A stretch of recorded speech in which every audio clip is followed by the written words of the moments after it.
परमेश्वर उस नगर के बीच में है, वह कभी टलने का नहीं। पौ फटते ही परमेश्वर उसकी सहायता करता है। शनिवार 15 मार्च 2025। आज के मनन के लिए मैंने आप ही के लिए चुना है लूका अध्याय 10 और उसका 37वां वाक्य। उसने कहा, वही जिसने उस पर तरस खाया। यीशु ने उससे कहा, जा तू भी ऐसा ही कर। आपका दिन आशीषित हो। हमसे यही अपेक्षा की जाती है कि हम दया दिखाएं। आइए इस वाक्य पर मनन करते हैं। आज की सुबह का विषय है दया दिखाएं। एक वकील यीशु मसीह के पास आया और वे यीशु मसीह की परीक्षा लेना चाहता था और इसलिए उसने यीशु मसीह से पूछा, स्वामी, अनंत जीवन पाने के लिए मैं क्या करूं? और यीशु मसीह ने उससे पूछा कि व्यवस्था में क्या लिखा है और आप उसको कैसे समझते हैं? वकील ने जवाब दिया, अपने प्रभु परमेश्वर को अपनी सारी सामर्थ और अपने सारे मन से प्रेम करे और अपने पड़ोसी को भी अपने समान प्रेम करे। यीशु मसीह ने उससे कहा, तुमने सही जवाब दिया।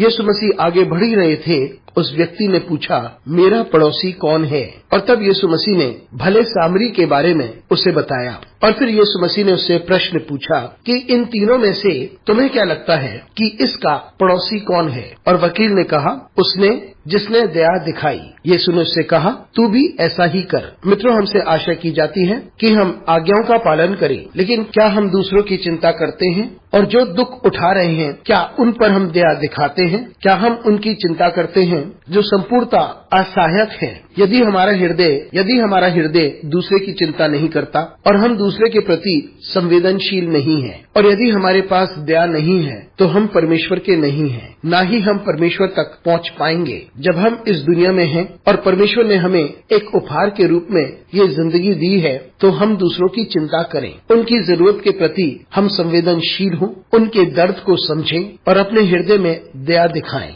इन बातों को परमेश्वर पहचानता है और हम अवश्य उसके साथ बने रहेंगे। यदि हमारे हृदय में दया नहीं है, तो हो सकता है कि हम उसके नहीं हैं। अनुग्रहकारी परमेश्वर स्वर्गीय पिता, हमारी सहायता कर ताकि हम इस बात को समझ सकें और ये जानें कि हमारा हृदय तेरे हृदय के समान हो और हमारे हृदय में दया हो। हमारे साथ परमेश्वर तू बना रहे। यीशु मसीह के नाम से मांगते हैं, आमीन।